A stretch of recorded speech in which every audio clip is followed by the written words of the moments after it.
Welcome to The Get Together. It's our show about the nuts and bolts, the meat and potatoes, or in this case, the bangers and the mash of community building. I see what you did there. That was a joke. I'm done. your host, Billie Richardson. Hey, Billie. I'm a partner at People and Company. I am also a co-author of Get Together, How to Build a Community with Your People, which is available now on Amazon. Congratulations, you wrote a book? That is rad. We wrote a book, baby. We wrote a book. I'm Kevin Huynh. I'm also a partner at People and Company, one of the other co-authors of Get Together. What's up? Each episode of this podcast, we interview everyday people who have built extraordinary communities about just how they did it. Extraordinary. How did they get the first people to show up? How did they grow to thousands more members? How? Today, we're talking to Rafe Offer, the co-founder of Sofar Sounds. Sofar Sounds is a community-led global movement that's bringing the magic back to live music. Dissatisfied by a concert-going experience in 2009, Rafe and two friends decided to take action. They hosted an intimate concert in a living room in London. 3 living room concerts later, there were lines around the block of people eager to attend. Soon enough, folks in cities around the world raised their hands to bring the format to new cities. Now, today, 10 years later, there are 500 gigs per month in more than 300 cities worldwide. That's a lot. And more than 25,000 performers of all stripes have put on shows, including big names from Leon Bridges and Billie Eilish to Benjamin, Clementine, and Karen O.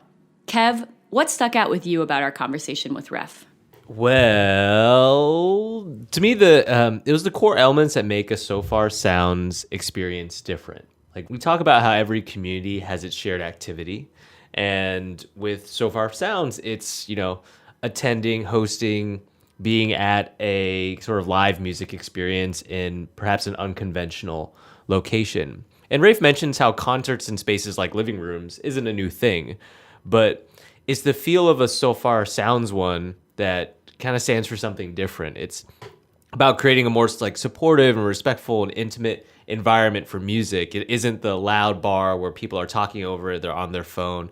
There are rules like, you should stay for all of the artists, or, having a greeter at the door that's just not a bouncer that's going to grunt at you, or how they, showcase a diversity of artists. Many times you don't know who's going to be at the show ahead of time. And I think these elements, and he says they're really born out of the values that they've created for Sofar, are what makes that concert experience a bit different. And it took some time. It took iteration to get there, but they created this really great kind of sandbox for a shared activity that now, local hosts and performers can fill in other cities. It has those common elements that makes it really magical, but different based on what they're putting into it. Yeah, magical, different, repeatable. Yep. They really hit the jackpot with this design. All right, you ready? I'm ready. Let's get into it. Let's go. Rafe, thank you so much for joining us on the podcast. We've had such an amazing time learning more about Sofar Sounds. And we like to kick off every podcast with a similar question. My partner in crime, Kevin, always likes to say that if you started a community, you just can't fake the funk. Like, organizers have to care about the community they're growing and the purpose behind it. So just wanted to ask you a personal question. Where did this all start for you? Can you paint the picture of this realization you had that you wanted to change the way people listened to music and got together around music? Sure. So nice to meet you, Billie and Kevin. And I couldn't agree more. It's hard to fake it.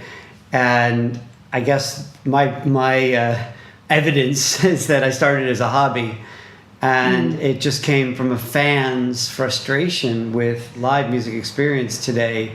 And I'm talking more about indie, folk, pop, everything but classical and opera. I just started literally by hanging out in a bar with two friends, and we were listening to a band called the Friendly Fires. And it was I know the Friendly Fires. Do you? You got good taste, buddy. Yeah. Thank you.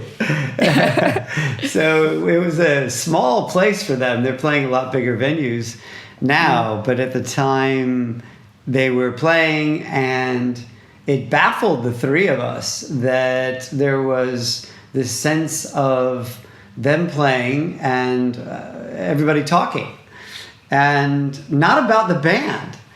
And I kind of turned to a friend and said, can you imagine this happening at the opera or at a movie theater where this chatter was rampant and people were on their phones and they were texting, and again, not about the band. And on top of all that, Bailey, the bar was open. And you know how when you're in a bar and you hear all that loud clanging, that was all happening. And it was so loud, all those things together, that actually it wasn't all that easy to hear them. And they're a loud band. Wow. So I just looked at my friends and I said, hey, this is not right. One of them was a musician at the time. And we just said, let's get out of here and let's figure out a way to make a nicer experience where there's respect for what's on stage. I really appreciate that one of Kevin and my friends, Tina Roth-Eisenberg, says, you can either complain or you can do something about it. And I've heard so many people complain about concert experiences, especially with phones, especially, around 2010, around that time, people were just intermediating the experience. But you decided to do something about it. And I've read that you had two friends, David Alexander and a man with the best name ever, Rocky Start, who were your co-conspirators. Auspicious name. Can you tell us about that? You guys decided, hey, we're going to prototype a solution ourselves and we're going to fix this ourselves. Can you tell us about that very first sort of Sofar experience, probably before you even had a name for it, what that was like and how you set it up? Totally. And you're right, we didn't have a name. So the three of us went to Dave's house, and Dave was the one with the musical talent. And he offered to perform. He had about 5 songs up his sleeve. He is a tall Irishman from Belfast, very charming. And he just asked us to gather around in his living room.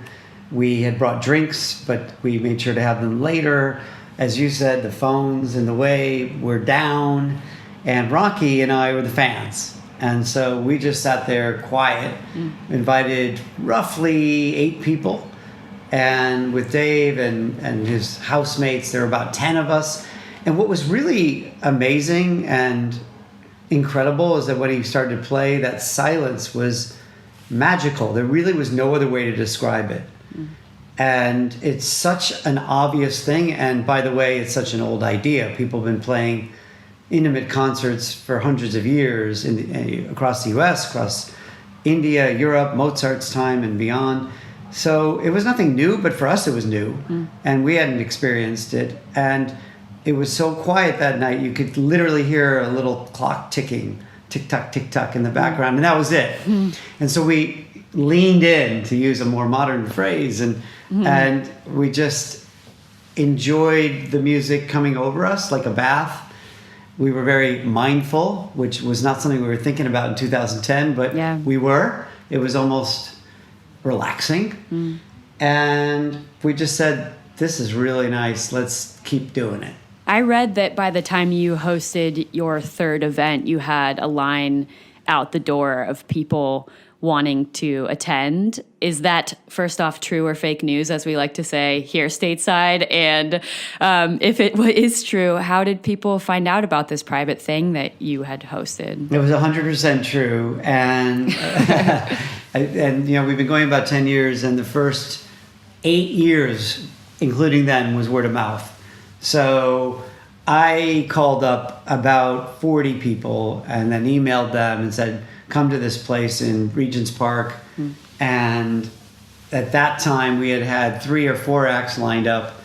But what we didn't know is that the ones who were at the first one, the second one, had heard about it, and they told their friends, and that's what led to a very, very crowded living room, that fit 40 but had 80. Because we're like, don't tell the fire code. Whoops, yeah. Sorry. We've gotten a lot more sensible since that third one about the right amount of people. Sure. You're absolutely right. It was just super crowded, but we wanted to include everybody from the get-go, and it was just incredible times 10 of the first one, because all these people huddled together, uncomfortable but not caring. The music we had curated on the night was really strong. That was something that's always been part of Sofar. We want people to come and feel it's better than expected, be rewarded for traipsing out to God knows where. And on that night, it was very special. So yeah, it's all true.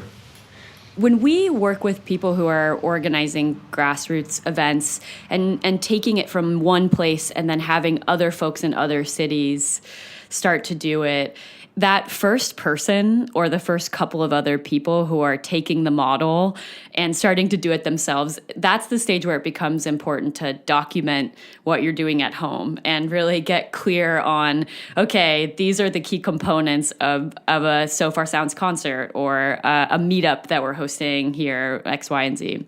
So I wanted to ask you about a woman named Casey, who I believe was what we like to call the first hand raiser, a woman who said, hey, can I do this in my city? Can you tell me about Casey, if she was indeed the first hand raiser, and how what she said to you changed your approach to Sofar? Yeah, Casey was in LA and working for K-Rock, and I think had seen some online footage. And that was, without a doubt, a momentous time when somebody we didn't know reached out and said, hey, I want to start this in LA. And I was thinking, well, go ahead. It's just a house concert. Anyone can do anything. But what she said back was what was the sort of momentous thing for at least me at that time, was I want to do this thing you're doing, and I want to connect the dots and be part of this community and do the same thing in Los Angeles. And so that was the start of a flood of people who we didn't know, who had heard of us through word of mouth, literally being in the living room in London and then going back home to their country or seeing video.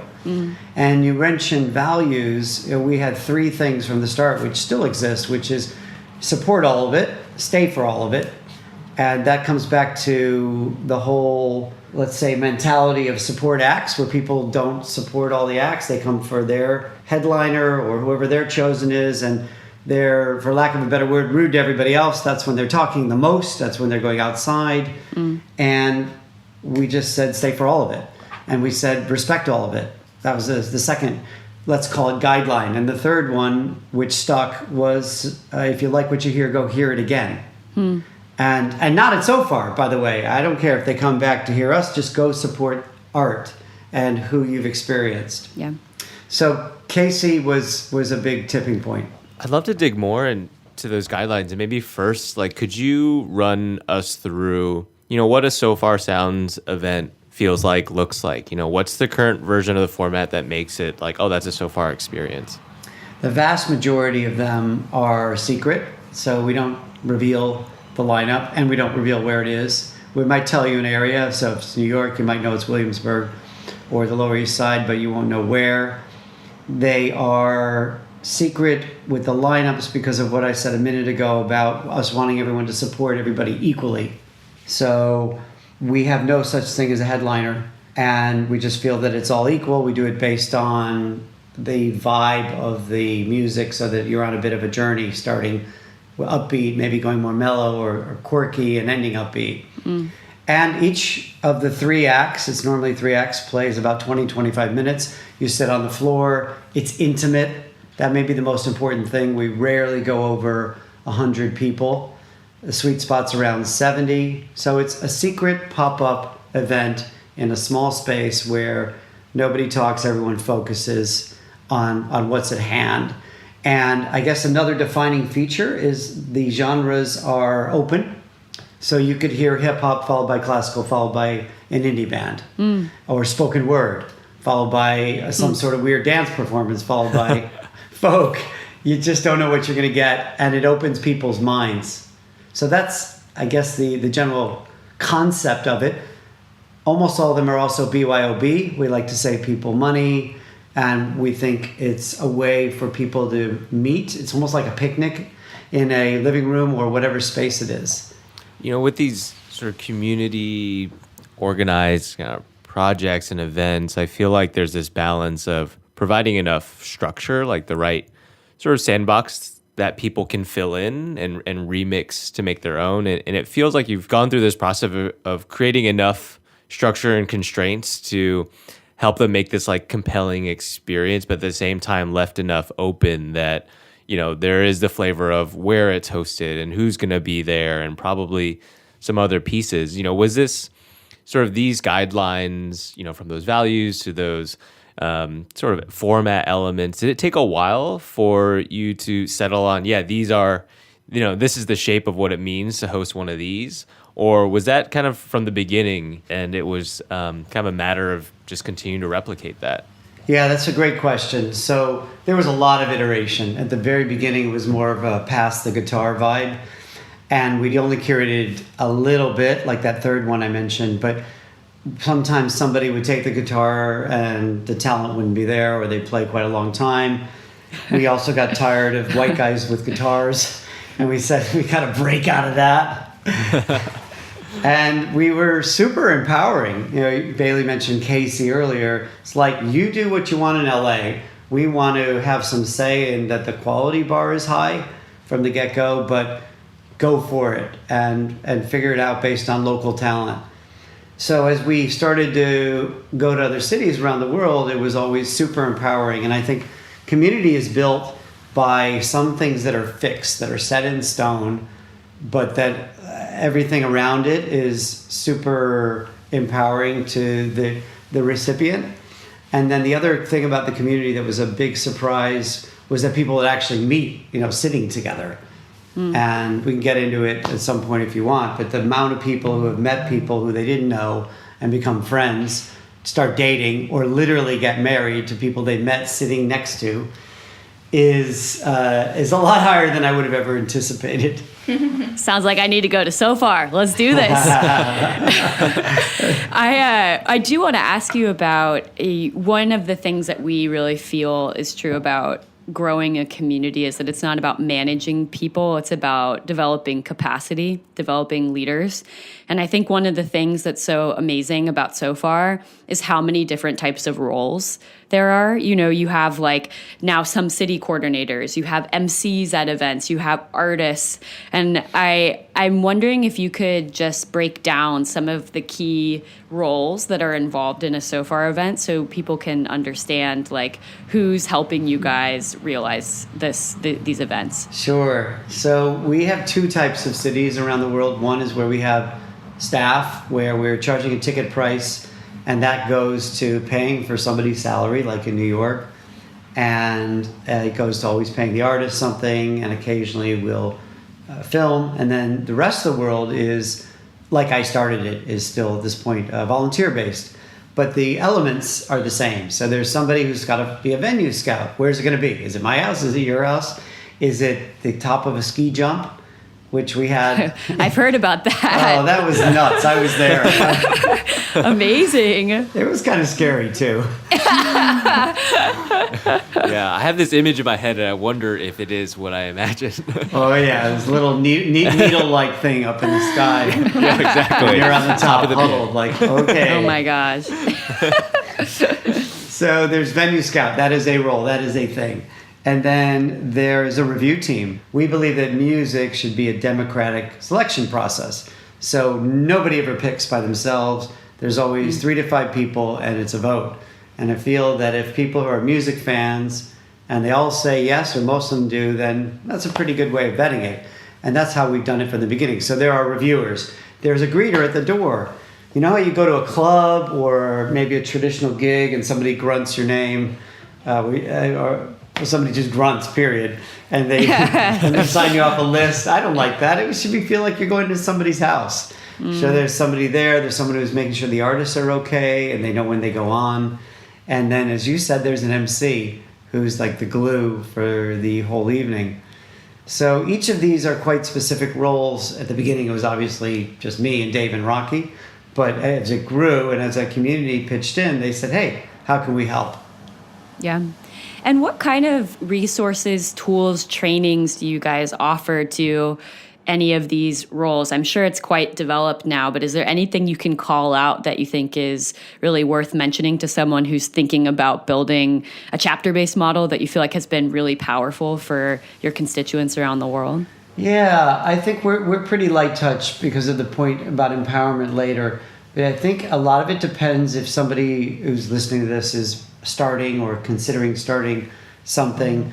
The first big decision, is it a charity? Is it a social enterprise? Or is it a for-profit business? Each one of them hopefully has a purpose behind it. Why are you doing this? And that it's well beyond just wanting to make money, which we all need to do to live, of course. But what is the higher purpose? But then underneath that, there are definitely different ways of bringing them to life based on all of the way that you bring it to life. So if you're a charity, you can sit people down within reason, and they're donating their spare time, and you can kind of give them a toolkit and say, this is how you do it. With Sofar, it's extremely light touch, and they come and they kind of get a sense, but they're doing it in their spare time for a business. So we just need to make sure, and anyone who's listening, you need to understand what the rules are before you set out. I think then the most important thing is what I said earlier, is just having some sort of overarching values. And then the more you can get into the specifics when it's appropriate, the better to help them. We also used Skype and Zoom just as ways to get to know people. And then as it became global, in our case, it got harder to travel, but where you can, it makes a huge difference to actually be there and support that team. Yeah. How did you make that decision between, charity, nonprofit, for-profit? This is a discussion that sometimes I get to have with different people who start interesting meetups and communities. Just having a discussion with a young man 2 days ago who is starting these like intimate meetups in his home where folks are meeting people they don't know, and he's kind of facilitating these exercises, and people are really loving it, and he's kind of battling with this decision in his head around, do I want to just have an interesting open source project that's out there, or people are paying a small ticket price, is this a little bit of a business? So how did you think about that? For me, it was around, is this a hobby or is it actually be your livelihood? And when the hobby, which as I said was at least 6 years, when that hobby became 20 hours a week, then in my case, my wife's like, what's up? The numbers are telling me. Yeah, this is a bit too much.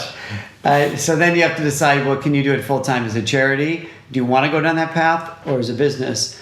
So I think a lot of it was based on how much time it takes. And then the business side was, well, I think this can be a lot better for musicians who are really why we're doing this, musicians and fans, but let's start with the musician.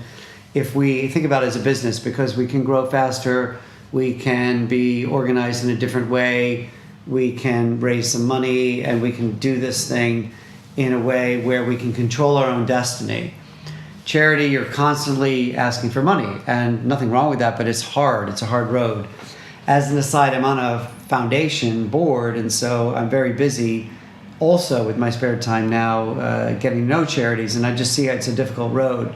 So I had some sense going into it that if you want to do it full time, the business road is better for music, in this case, better and easier for me and my family. I had a family to feed, and that was my own highly personal decision. Mm-hmm. I think anybody listening, it's got to be a personal decision, but that was the way we thought it through. I wanted to ask you about you have a background in marketing. Like, you held pretty senior positions at Coca-Cola and Walt Disney, which marketing there is no joke. So I'm curious how you think about how storytelling and communication has affected the growth and health of Sofar. How do you think about that and its role with the community? And I'm just curious to pick your brain. That is such a great question, because I think storytelling is absolutely central to the growth of Sofar Sounds and who we were, since we had no way of growing, we had no money except for people talking about it. And I think word of mouth is far more interesting when someone comes away with a little gem of a story. One of my favorite stories, which embodies some of this, was when there was a Sofar in the Bowery, and it was summer, so it was very hot. And this was before we even were charging for tickets. We had passed a hat at the time, and it was about to start, and the door creaked open, and everyone thought it was a latecomer. It was a homeless man, and he was quite ragged. He smelled a bit, apparently, And he just came in and he sat down. No one batted an eye. Everyone's like, okay, it's another person here to hear music. And the night went on. He stayed there like everybody else. He respected the music like everybody else. It ended. Then the leader passed the hat around, and this homeless guy who looked like he had nothing to his name pulled out a $20 bill and popped it in the hat. Now everybody else had put in $1 or $5 max. And so the organizer ran over to him and said, thank you. Thank you so much for your support. And he said, no, thank you. I get very little respect.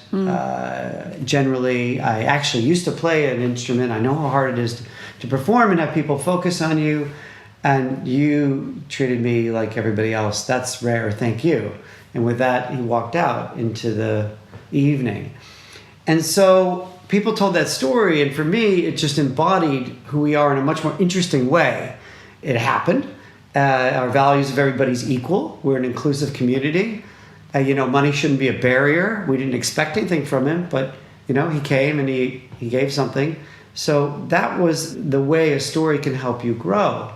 And I think that storytelling is so connected today to social media.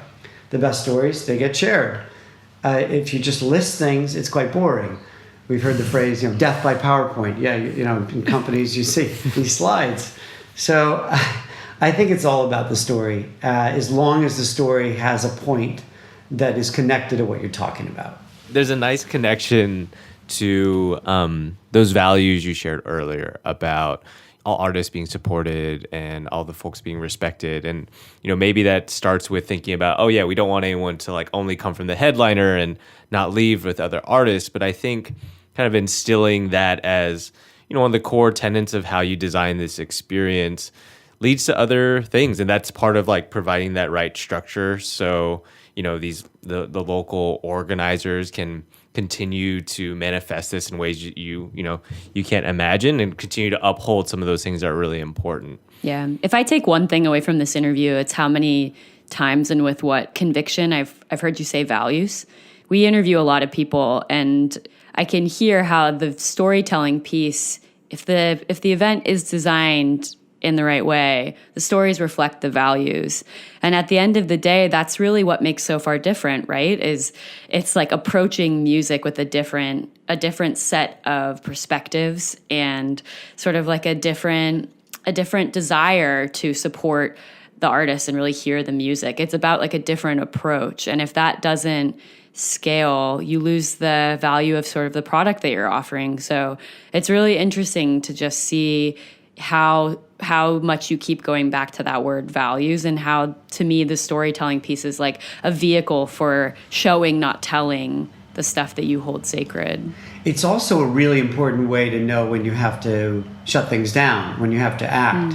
We had heard that the leader a little while ago in Austin, Texas, was not living those values. And I'm in London. We weren't able to afford to fly there, so we heard from one of the leaders in Dallas, Jay, about it, that he had heard through word of mouth from those two cities. And he just got in a car and drove to Austin, got into the gig, brought a secret hidden camera.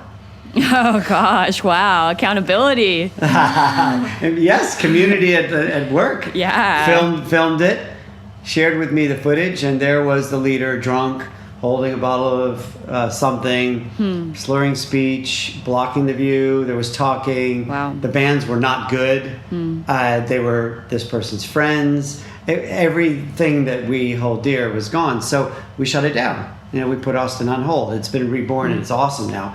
But it was a matter of, you can't do this without holding people accountable. Yeah. And if somebody's hired or for a charity or a business that's community-based, it's so toxic when they're not living those values, or any business, but you feel it very quickly because you're held up as a hypocrite.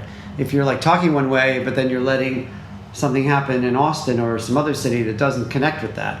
So actually, it's dangerous to do this and talk about it without having the ability to act when things are not so good. Yeah.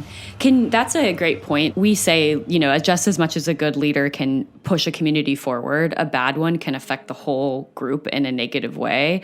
How did you handle that conversation with that leader, or what is your approach to having those kinds of hard conversations? Is there anything you can recommend or offer to people listening?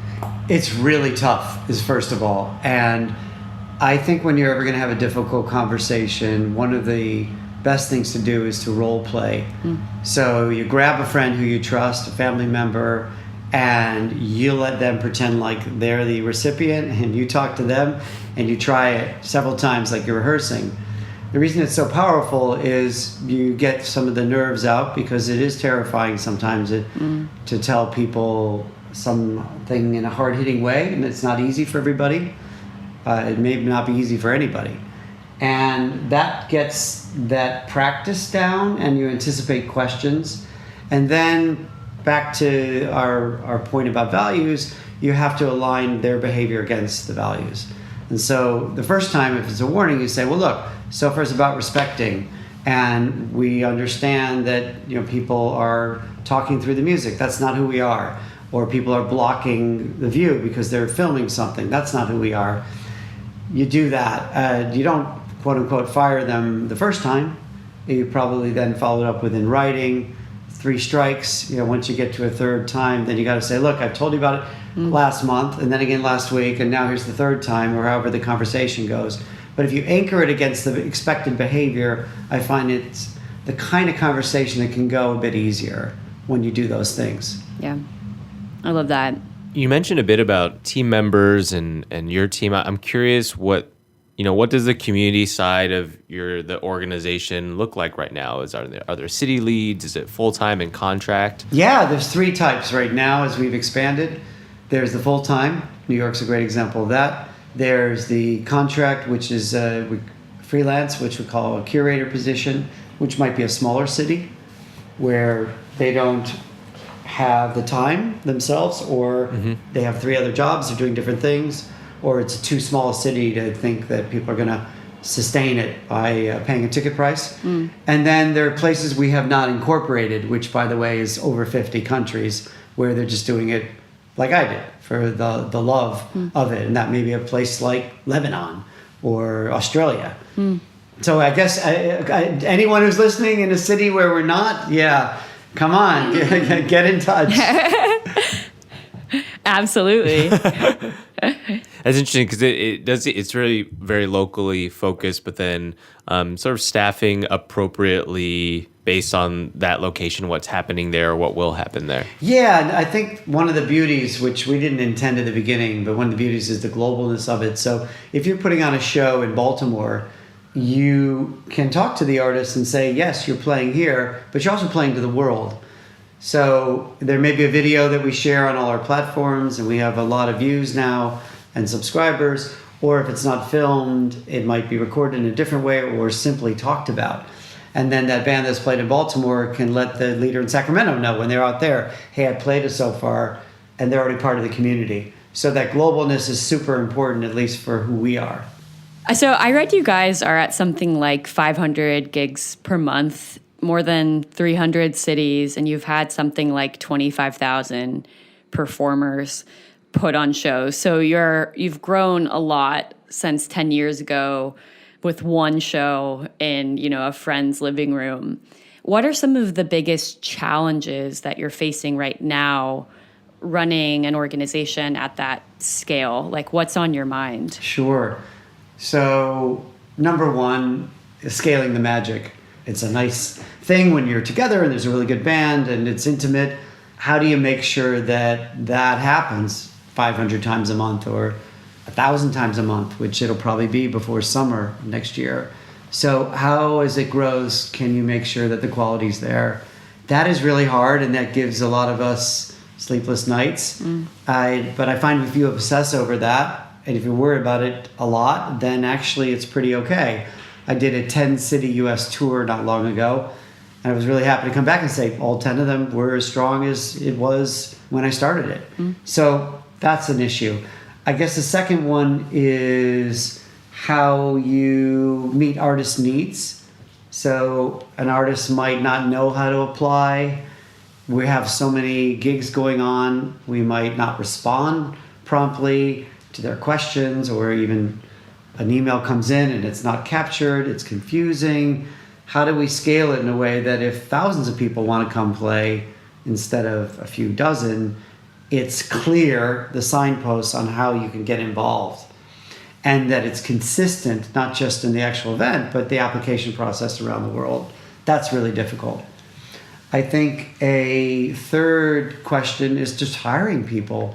That's the essence of who we are. We've gone from totally volunteer to having a staff. It's hard to build a team and keep that team motivated and excited and consistently, awesome. And so that's a challenge that any business has, but it's particularly difficult when you're switching gears from community only to business stroke community. How do you mesh all those things and communicate to those who are either volunteering, curating, or full-time? How has the transition for you been, going from a more corporate background, working at places like Walt Disney and Coke, to running something so grassroots and so much yours and your sort of like hobby and baby? What has that been like for you, kind of personally? Oh, it's been so both scary and freeing. So scary, when we work for a big company, you have this sense of invulnerability. You're not going to lose your job. Disney's not going to go out of business. It feels great. The paycheck comes in, and that's secure. I learned, though, it's not always as secure as you think. Big companies have layoffs. You might not get along with your boss. There may be all sorts of pressures put on you. You learn that a lot later. So the sense of starting a business really feels like jumping off a cliff. It's like, how am I going to feed my family, to my point earlier, or feed yourself if you don't have a family? But the freedom trumps that. The sense of, in my case, not having a boss and working for something I love and doing it every day is incredibly liberating. And I remember just being in meetings with companies back in the day where people were talking so much about the bottom line, so much about the profit. Even though they had missions, those missions got lost, and it wasn't inspiring anyone as much as it used to. And I just said, that's not okay. I want to do something that I can wake up every day and be excited about, even if it's going to be really tough. Yeah, I love that. If I could give you a magic wand and you could, ask for anything on behalf of the Sofar Sounds community, what would it be? That we would have Sofars, whether they're paid or not, doesn't matter, but just open doors all around the world at every given moment. And that if you're a fan and you're going to Paris, there'd be one every day, maybe 10 a day in the areas, and you could just go rock up to a church basement or some other quirky space. And that if you're a band, that you could play and get paid, and we could help you sustain yourself because of this network of paying gigs where you're getting more fans and people are respectful.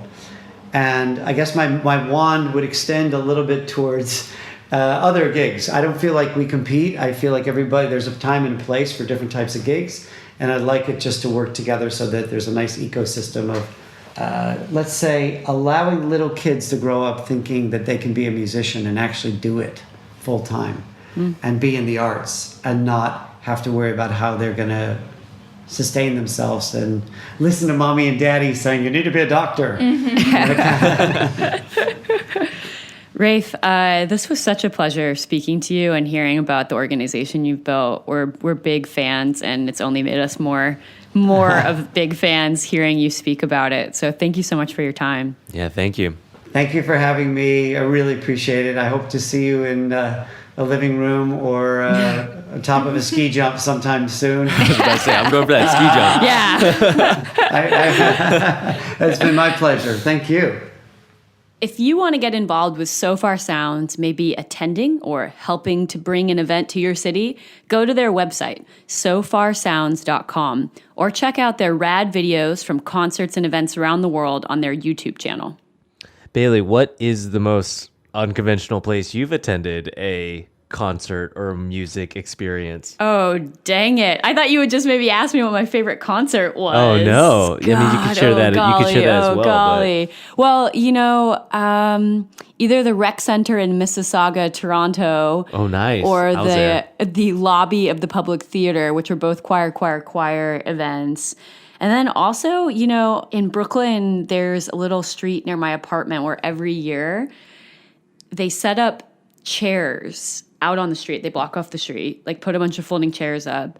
And a piano teacher who teaches a bunch of kids from the neighborhood mics up a piano inside the house. And you can see the kid come up, sit in front of the window, and everyone sits there and listens to this rehearsal. That's really cool. And so, like, each kid will sign up to play a song, and it's played just outside onto speakers, and they can see people, like, watching them as if it's, like, a big performance. And it's, like, a very beautiful part of Brooklyn. Yeah.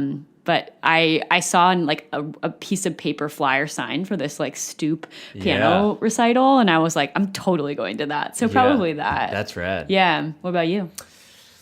One thing comes to mind. One time when I was in Paris, I was crashing on the floor of this flamenco guitarist. Huh. And he hung out with a bunch of flamenco dancers, and then we went out. Grabbed some drinks, and then in the very late at night, at some point, of course, he and his friend like brought out their guitars like on the street, and then they also had all their flamenco dancer friends there, and so it was this it was this concert dance experience, and I was like, wow, traveling and this, how baby. Special this is. Did you get your flamenco on? No, but I did groove in some sort of way. Hip-hop grooving to some flamenco. The dance, to the music. Hey, if you want to find out more about us, you can go to our website, peopleand.company. It's a .company, not a .com. Not a .com. Not a .com. Company. People and Company.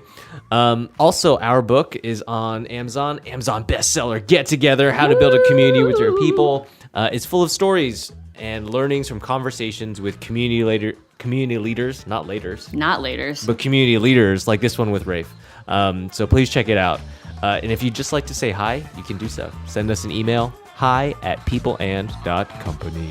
Oh, and last thing, baby, if you can, review our podcast. Oh, yeah, that'd be cool. And subscribe, because it helps us show up for more people to find. Yes. All right. Yes. Awesome. Thank you for your time. See you next time. Bye.